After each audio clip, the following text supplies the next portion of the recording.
Her racist taunts made their lives a living nightmare, and the Black family had every reason to walk away.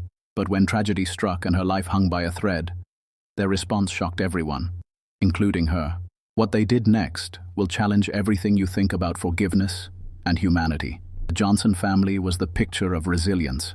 Marcus, a proud and hard-working father, had just received a long-overdue promotion that allowed him to move his wife, Tasha, and their 2 young children, Ava and Liam, into a charming suburban neighborhood. For them, this new house symbolized years of struggle and sacrifice, a step toward a better future. The house sat on a quiet cul-de-sac, its modest front yard lined with tulips and a freshly painted mailbox. On their first evening, the family sat together on the porch, sipping sweet tea as the kids laughed and chased fireflies. They were finally where they belonged, or so they thought. From the moment they arrived, however, the unease began. Across the street lived Eleanor Harrison, an elderly widow with a scowl as sharp as her words. She watched the Johnsons from her porch with icy eyes, her judgment as loud as the creak of her rocking chair.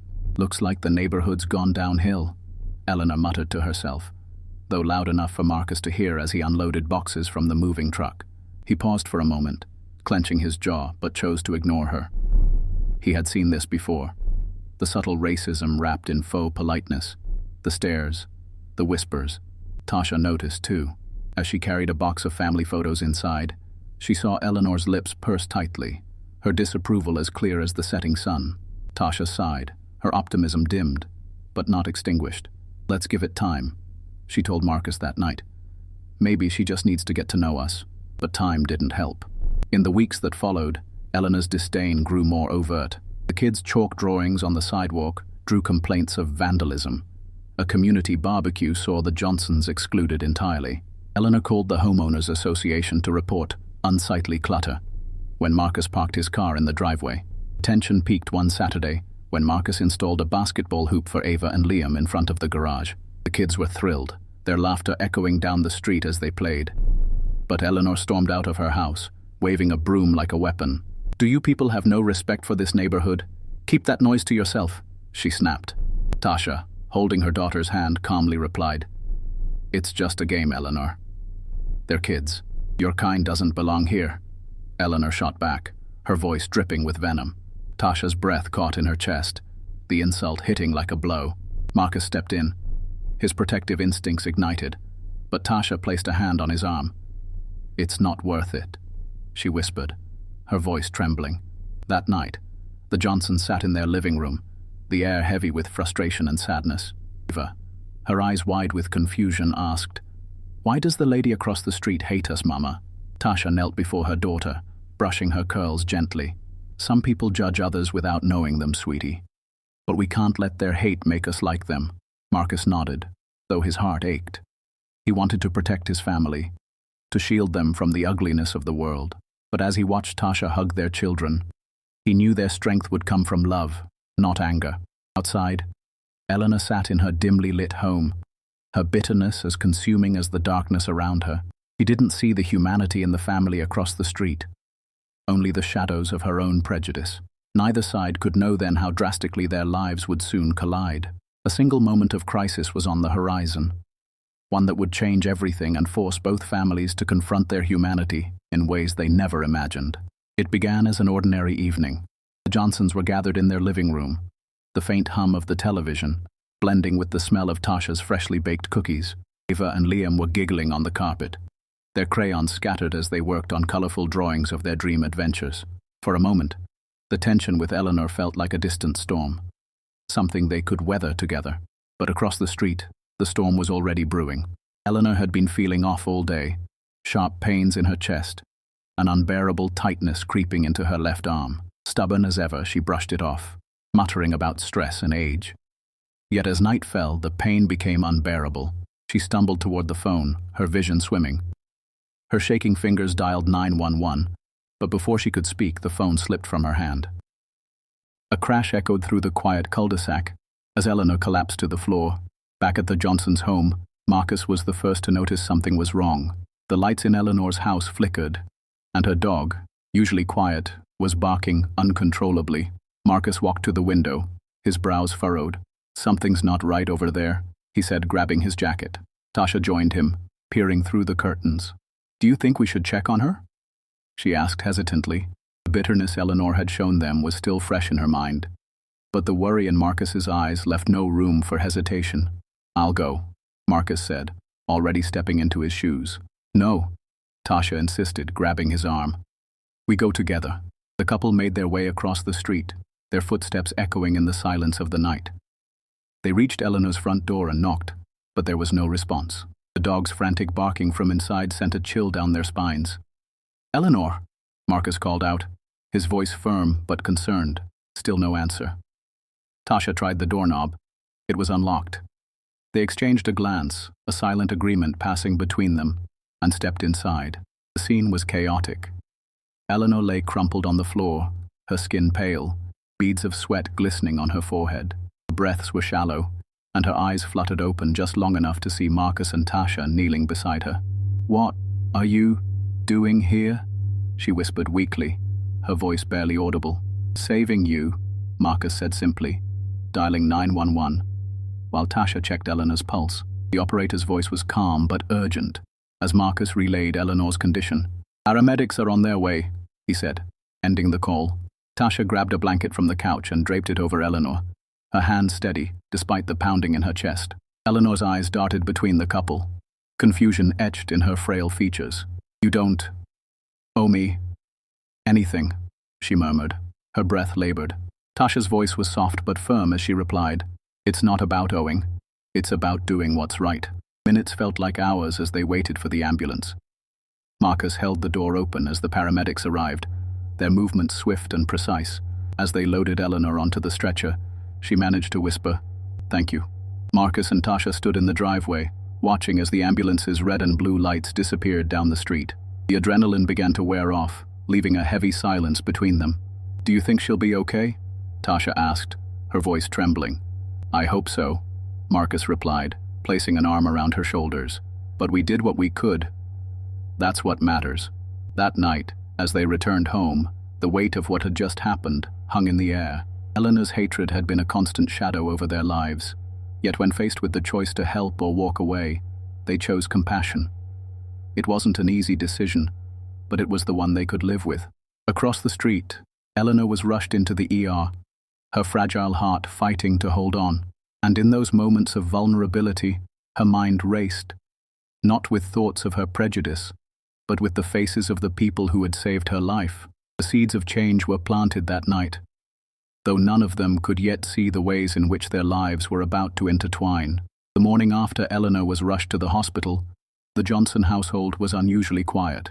Tasha moved through the kitchen, her hands methodically pouring coffee and buttering toast, but her mind was elsewhere. Marcus sat at the dining table, staring out the window at Eleanor's house, its curtains drawn and driveway empty. "How are the kids?" Marcus asked, breaking the silence. "They're okay," Tasha replied softly, glancing toward the living room where Ava and Liam were playing quietly. "They don't understand why we helped her. Not completely. Ava asked me again this morning why someone so mean deserved kindness." Marcus sighed, rubbing his temples. "I don't blame her. It's hard to explain to a child that forgiveness isn't about the other person. It's about who we are." Later that afternoon, a knock at the door interrupted their thoughts. Marcus opened it to find a young nurse standing on their porch, holding a small bouquet of daisies. "Mr. Johnson?" the nurse asked hesitantly. "Yes, that's me," Marcus replied. The nurse gave him a warm smile. "I'm from the hospital. Mrs. Eleanor Harrison asked me to deliver these to your family. She wanted you to know she's recovering and she's grateful for what you did." Marcus stared at the flowers, his emotions a mix of surprise and skepticism. "Thank you," he said, accepting the bouquet. As the nurse walked away, Tasha joined Marcus at the door, eyeing the flowers in his hands. "Did Eleanor send those?" "Yeah," Marcus said, holding them up. "I guess it's her way of saying thank you." Tasha took the bouquet, running her fingers over the petals. "It's a start, I suppose." But Eleanor's gratitude didn't erase years of disdain overnight. That evening, the Johnsons spotted a familiar figure being helped into Eleanor's house by her niece, Clara, a woman in her 30s with a warm, approachable demeanor. Eleanor moved slowly, leaning heavily on Clara's arm, her body weakened, but her gaze still sharp. From behind their curtains, Marcus and Tasha exchanged wary glances. The next morning, Clara arrived at the Johnsons' doorstep, her smile tentative but genuine. "Hi," she began, shifting nervously. "I'm Clara, Eleanor's niece. I wanted to thank you for what you did for my aunt. She told me everything." Tasha stepped forward, offering a polite nod. "It was the right thing to do. I know she hasn't made it easy for you," Clara continued, her voice tinged with regret. I didn't realize how much of her pain she was carrying until now. She's always been stubborn, but after my uncle passed, something in her hardened." Tasha softened slightly. Her curiosity piqued. "I can't imagine how hard that must have been for her." Clara hesitated, then said, "She's not an easy person to love, I know. But I think she wants to make amends, even if she doesn't know how to say it yet." Tasha glanced at Marcus, who gave a small nod. "If she wants to try, we'll listen," Tasha said. In the days that followed, Eleanor made small gestures toward reconciliation. It began with Clara delivering handwritten notes, short, stilted apologies that were more awkward than heartfelt. But they were something. "Dear Marcus and Tasha, thank you for what you did. I've been wrong in many ways. Eleanor." The notes sparked long conversations in the Johnson household. "Do we accept this?" Marcus asked one night, holding one of Eleanor's notes. Tasha thought for a moment before replying. "Forgiveness isn't about letting someone off the hook. It's about freeing ourselves from carrying their hate." Their decision was to move forward cautiously, but they wouldn't close the door on Eleanor entirely. Eleanor, meanwhile, was grappling with her own emotions. Days spent recovering gave her plenty of time to think. About her late husband, who had always told her to see the good in people, and about the family she had spent so much time judging. The bitterness now felt hollow, her prejudices exposed as flimsy excuses for her own pain. One afternoon, with Clara's help, Eleanor summoned the courage to face the Johnsons directly. She stood at their doorstep, leaning on her cane, her frailty stark against the bright sunlight. When Marcus opened the door, her voice was shaky but sincere. "I came to say, I'm sorry. For everything." Marcus stood at the doorway, the weight of Eleanor's apology hanging in the air. He glanced at Tasha, who had joined him, her expression unreadable. For a moment, no one spoke. Then Marcus stepped aside, gesturing for Eleanor to come in. "Would you like to sit?" Tasha asked, her tone polite but cautious. Eleanor nodded, gripping her cane tightly as she eased into a chair. Clara hovered behind her, watching nervously. The silence was thick, each person grappling with the unspoken tension that had built over months of hostility. Finally, Eleanor spoke, her voice soft but strained. "I owe you more than an apology," she began, her hands trembling as they rested on her lap. "I've said things, done things I'm not proud of. I've been angry for so long, and I took it out on you. That wasn't fair." Tasha's eyes softened slightly, though her posture remained firm. "It wasn't just unfair, Eleanor. It was cruel. You made our lives harder when all we wanted was to be part of this community." Eleanor winced at the words, but she nodded. "You're right," she admitted. "I judged you before I even knew you. And I see now how wrong that was." Marcus leaned forward, his voice steady but pointed. "What changed, Eleanor?" "Why now?" Eleanor hesitated, her gaze dropping to her hands. "When I was lying on that floor, I thought that was it. I thought I'd die alone, with no one to care. But then you showed up. You saved me when I didn't deserve it. And it made me realize I've been living with so much hate, and it's done nothing but make me bitter and lonely." Her voice cracked, and she took a deep breath before continuing. "I don't expect you to forgive me. I needed you to know I see things differently now, because of you." The room was silent for a moment, the weight of her words sinking in. Tasha exchanged a glance with Marcus, both of them wrestling with their emotions. "Eleanor," Tasha said finally, her voice softening, "forgiveness isn't easy. What you said and did hurt us, especially our kids. But we don't want to carry that hurt around forever. If you're willing to change, we're willing to try." Eleanor's eyes filled with tears, and she nodded. "I want to do better. I need to do better." Clara stepped forward, placing a hand on her aunt's shoulder. "Thank you," she said, her voice thick with emotion. "Thank you for giving her this chance." In the weeks that followed, Eleanor made a conscious effort to repair the relationship she had so thoroughly damaged. It wasn't perfect, and it wasn't immediate, but it was a start. She began by inviting the Johnson family to tea on her porch, a small gesture, but one that spoke volumes. Marcus and Tasha accepted, bringing Ava and Liam along, who eyed Eleanor warily at first. But as the conversation flowed, the walls between them began to crumble. "I never knew my grandma," Ava said shyly, her hands wrapped around a glass of lemonade. "But you remind me of her a little. She was kind too." Eleanor blinked, surprised by the child's innocence. "I'm not sure I deserve that comparison, sweetheart," she said quietly. "You do now," Ava replied simply, her words carrying a wisdom beyond her years. As the days turned into months, the Johnsons and Eleanor found themselves crossing the street more often. Not out of conflict, but out of companionship. Eleanor would bake cookies for the kids, who would leave chalk drawings on her driveway as thank you notes. Marcus even repaired her squeaky porch swing, a task Eleanor begrudgingly accepted with a grateful smile. For Eleanor, it was a slow but profound transformation.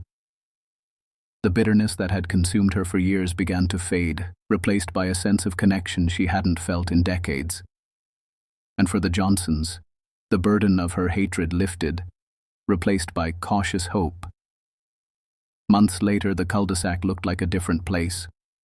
The Johnsons' home, once a quiet sanctuary from Eleanor's harassment, now bustled with laughter and life that spilled out onto the street. Marcus had built a picnic table in their front yard, and neighbors occasionally stopped by for a friendly chat, a dynamic that had been unthinkable just a year before.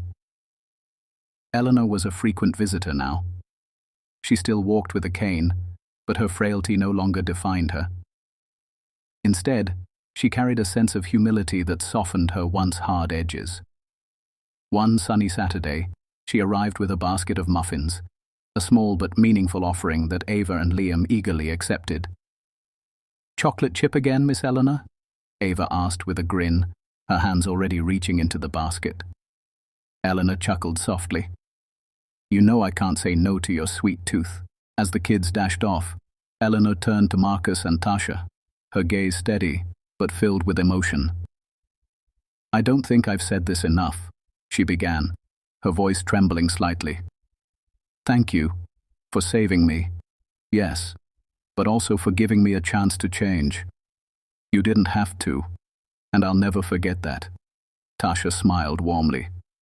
"You've shown us that people can change, Eleanor. That's not something everyone has the courage to do." The conversation was interrupted by the sound of chalk scraping against pavement. The adults turned to see Ava and Liam working together on an intricate drawing on Eleanor's driveway. It was a large heart, surrounded by stick figures holding hands. "That's us," Ava exclaimed proudly, pointing to a stick figure with curly hair. "And that's you, Miss Eleanor." Eleanor's eyes welled with tears as she looked at the drawing. The stick figure labeled Miss Eleanor was surrounded by colorful lines of love and connection. For a moment, she couldn't speak. Marcus placed a hand on her shoulder. "They've forgiven you, Eleanor, and so have we." She nodded, wiping her eyes. "I'm not sure I deserve it, but I'm grateful for it." The transformation didn't stop with Eleanor. Her change of heart inspired the entire neighborhood to reflect on their own biases and assumptions. A community that had once been divided by unspoken prejudice began to grow closer, thanks in no small part to the Johnsons' resilience and kindness. The neighborhood block parties, once a subtle tool of exclusion, became a space of inclusion and celebration. Marcus often manned the grill, while Eleanor sat beside Tasha, exchanging recipes and laughing at the kids' antics. Clara, Eleanor's niece, moved into the neighborhood to be closer to her aunt. She quickly became a bridge between Eleanor and the rest of the community, helping her rebuild relationships and confront the pain that had fueled her bitterness for so many years. As the seasons changed, Eleanor's health continued to decline, but her heart grew lighter. One chilly autumn evening, she invited the Johnsons to her home for dinner. Around the table, she shared stories of her past, her late husband, the struggles she faced, and the way she had let those struggles harden her heart. "I spent too many years holding on to anger," she said, her voice heavy with regret. "It cost me friendships, happiness, and time I can never get back. But you showed me that it's never too late to let go." Tasha reached across the table, taking Eleanor's hand. "It's never too late for any of us, Eleanor. And it's never too late to start again." When Eleanor passed away peacefully the following spring, the Johnsons were among the first to arrive at her memorial service. Ava and Liam placed a bouquet of tulips on her grave, her favorite flower, as they'd learned over the months. Clara approached the Johnsons after the service, her eyes shining with gratitude. "She thought of you as family," she said, her voice breaking. "And she wanted you to have this." She handed Marcus a small weathered box. Inside was a handwritten note and a delicate porcelain figurine of a dove. The note read, "To the Johnsons, my second chance at family. Thank you for teaching me what forgiveness looks like. I'm at peace because of you. With love, Eleanor." Tears filled Tasha's eyes as Marcus held the figurine in his hands. It was a simple gift, but its meaning was profound. Standing together, the Johnsons looked out over the graveyard, the spring blossoms swaying in the gentle breeze. Eleanor's legacy wasn't one of hatred or division, but of redemption and the healing power of humanity. And for the Johnsons, that was more than enough.